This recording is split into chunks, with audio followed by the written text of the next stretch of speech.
are inside that vehicle are high-powered rifle rounds. So that's what we're operating under.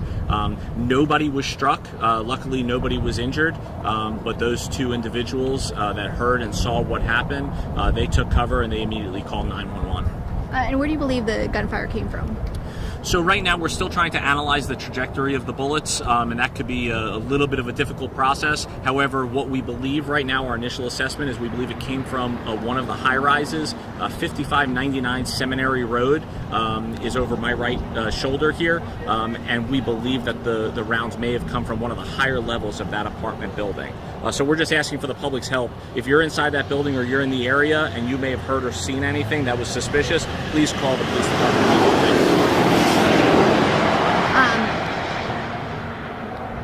Do you believe this was a targeted shooting attack or random? So there's nothing at this point to suggest that anybody was targeted here, and we're certainly investigating all possible circumstances, but there's no evidence right now to say that anyone specifically was targeted. And luckily nobody was in the vehicles and nobody was struck, but we are taking all precautions necessary. And this entire area has been shut down. Is that because you still believe the shooter could strike again?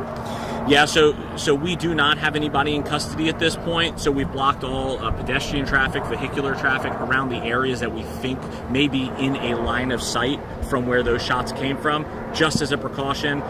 No rounds have been fired since those initial 3 rounds, and police are actively investigating this to see where those shots came from, who's responsible, and hopefully make an arrest quickly. Why didn't you take the bullets yet? Why are they still in the vehicles to try and identify the rifle that was used? Or yeah, so really good question. So those vehicles are out in the open, and again, the line of sight from someone who was shooting down from that apartment building could potentially still be up there. So we don't want to put our investigators in danger at this point. So what we're trying to do is we're trying to find a way to get those vehicles out of the area so we can safely remove those rounds from that vehicle. And do you are you going door-to-door knocking to try and identify? Have you heard from other witnesses versus those two? I mean, this is a busy area. You would think a lot of witnesses would have heard those gunshots.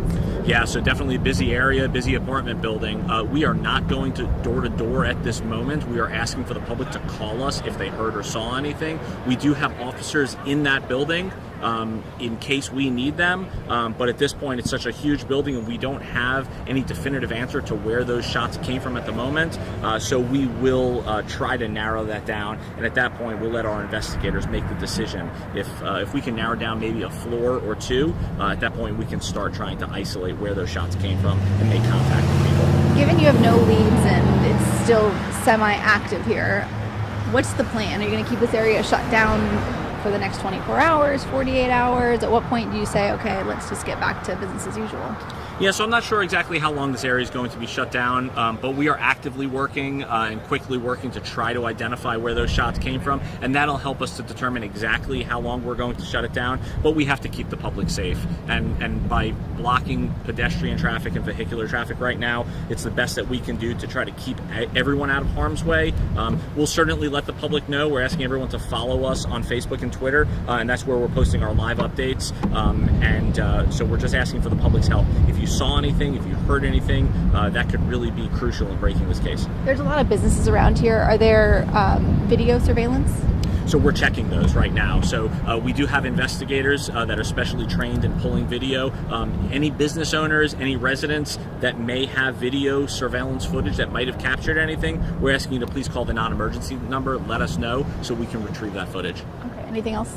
That's it. Thank you so much. Dion, do you have anything? Okay, great. Thank you. Thanks. This is going to be a nightmare for This is awful. rush hour. Good, I think. This is going to be a Yeah, nightmare for rush I hour, mean, though.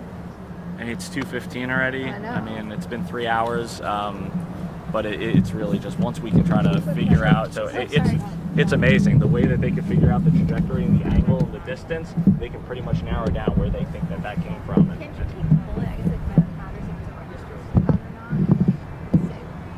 so the bullets, the actual round. Let's walk away.